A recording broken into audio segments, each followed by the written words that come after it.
Hi, everyone. My name is Sophie Morgan, and I am a professional writing and French studies student from York University, Canada. Thank you for tuning in to learn more about my project. The goal of this video is to complement its accompanying poster and delve into the study's context and findings. A key element of this study is, of course, coding literacy, which has been well known since at least the 1960s when several computer scientists argued that coding should be taught like writing studies.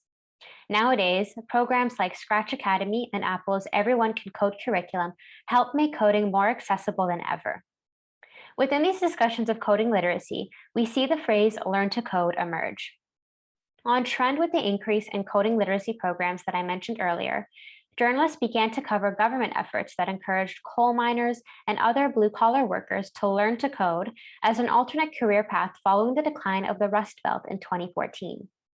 In 2019, following the massive journalist layoffs at Huffington Post and BuzzFeed, Learn to Code made its way to 4chan, an anonymous forum notorious for extremism and trolling. Trolls were now using the phrase learn to code to mock journalists who suggested that coal miners learn to code when they couldn't do so themselves. This new learn to code movement developed into an anti-media harassment campaign, and Twitter soon labeled any reference to learn to code as harassment. When I stumbled upon this situation by accident, I became increasingly curious about what it all meant and what we could learn from it.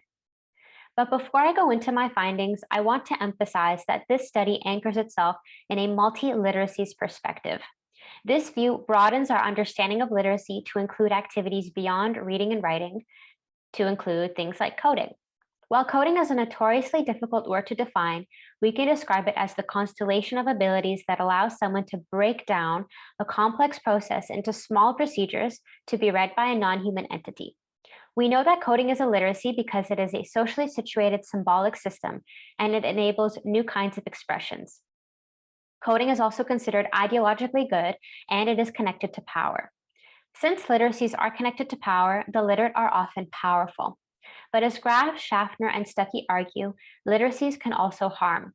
They can and continue to discriminate against, exclude, disenfranchise, discipline, shame, and control others who are illiterate. This includes coding literacy. Now let's get into the findings. Among the many memes circulated during this campaign, the following three are particularly revealing.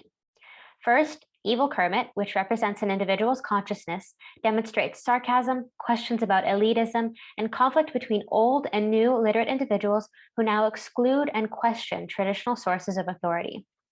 Through the 37-year-old laid-off journo and Virgin versus Chad, we explicitly see the relationship between identity, gender, and coding, all of which are deeply entrenched in the history of coding literacy.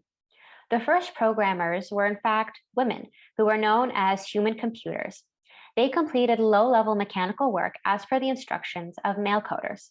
Over time, programming became male-dominated for a variety of reasons, such as aptitude tests that privileged male educational experiences. Now we see Learn to Code becoming more complex. It targets female-gendered journalists for their femininity, education, status, gender, identity, and supposed inability to code. These three memes illustrate that Learn to Code is more than just the work of internet trolls. This meme is a cultural artifact, and it shows us literacy's instability, literacy's inherent ability to benefit and harm, and the elitist, sexist beliefs entrenched in coding's history. Learn to Code mocks and excludes journalists from the coding community because they are code illiterate. Coders may virtue signal, but they are actively gatekeeping their literacy through passive-aggressive behavior. Finally, coding literacy is tied to identity, so many of the memes are targeted towards women, and this brings into question who is allowed to be a coder. Coding literacy is already among us, and its powers are a reality. The state of literacy hasn't changed either. Individuals continue to believe literacy is an unquestioned good, experience linguistic injustice, and exclude the illiterate. But we are in the positions of writing studies students, scholars, and educators.